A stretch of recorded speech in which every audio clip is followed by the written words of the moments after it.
I am privileged to be with people who have been at the receiving end of the negligence of the Medical Council as I see it, people who have not been listened to, people who have not been communicated with, people who have had no sense of transparency, people who have made valid complaints to the Medical Council and they have been poorly served. Those complaints have not been, as far as I can make out, they have not been adequately or properly addressed. They have not been dealt with in a transparent way. There does not appear to be an appeal system. There does not appear to be any way of challenging the decisions made by the Medical Council. And in a modern democracy, that is not acceptable. What we need is transparency. What we need is accountability. What we need is a sense of an organisation that represents the interests of the public and does not just represent other interests, whatever those interests are, be they vested interests, be they self-interest, but they do not appear to be the interests of the general public. Let us be clear about it.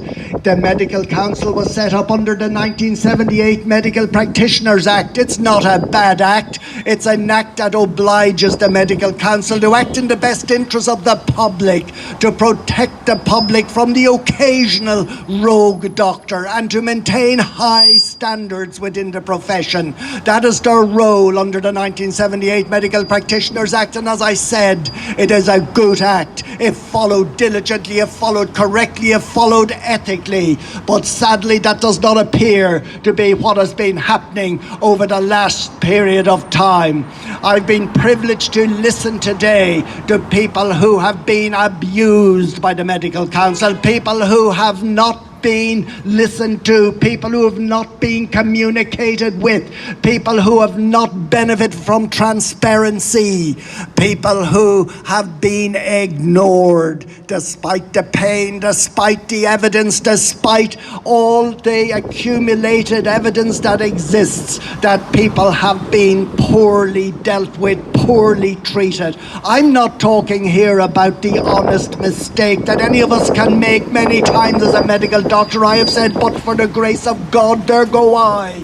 We're talking about consistent professional failure, consistent poor standards, and it is the Medical Council's role to investigate. It's the Medical Council's role to call people who continually demonstrate poor standards leading to poor outcomes, to call them to account.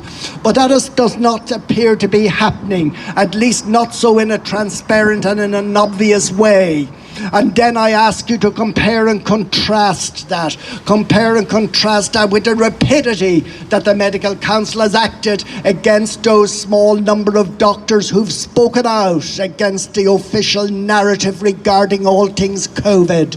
If a doctor were to speak about an alternative form of treatment, a properly valid alternative form of treatment that directorates in other public health medical areas freely in other countries, freely embraced and freely prescribed, like hydroxychloroquine, like ivermectin, for example, you fall foul of the Medical Council, and the Medical Council will investigate you and may deprive you of your livelihood, and that has already happened to one doctor, and there are other doctors in the pipeline for that to happen too, and all that has happened rapidly. And again, I ask you to compare and contrast that with the delay in which the Medical Council seems to be investigating what strikes me as very valid complaints against a tiny number of doctors that appear to be acting in a rogue way, acting below professional standards. And yet there strikes me as prolonged delay in investigating those tiny small number of cases, but cases that cause pain and suffering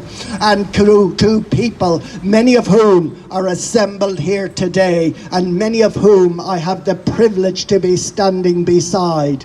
Let us be clear about this. In my opinion, the Medical Council has failed to uphold the spirit of the 1978 Medical Practitioners Act. In my opinion, the Medical Council needs to be investigated, each and every one of them, to find out what vested interest is there. to find out what self-interest is there, to find out what is happening behind the scenes that make this organisation so diverse from the Medical Practitioners Act that is meant to operate. Because I see major divergence between the spirit and ethos of the Medical Practitioners Act 1978 and the actions of the Medical Council. And there are 23 members on the Medical Council. All those members, let us remember, have their appointments approved by the Minister of Health. All those members, let us remember, can be removed without explanation and on a whim by the Minister of Health. Also, don't pretend to me, I live in the real world, don't pretend to me that these are people who represent the general public. They represent their political patrons, they represent their political masters, they represent the political system. They do not represent you and me, because how can they if their appointment depends on a grace and favour basis on the Minister of Health, if their appointment, their continuation on the medical board rests on the grace and favour of the Minister of Health. Don't pretend to me that is independence. As best as I can make out, the Medical Council are enforcers of government policy.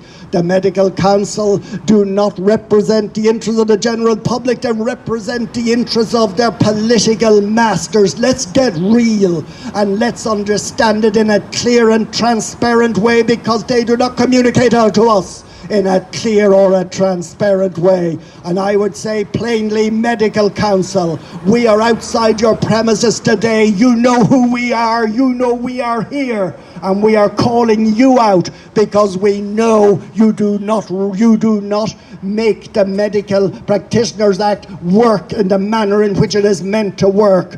I am calling for your abolition. I'm calling for your investigation, and if things are found that are against the law, I'm calling for each and every one of you to be prosecuted on an individual basis and held individually accountable for the decision makings which you have made. There shall be no hiding place for any of you. Let me be clear about that. There shall be no stone under which you can crawl. Let me be clear about that. Because we are calling you out. We are here today, and we will demand nothing less than your utter and total abolition and complete and total accountability. Thank you.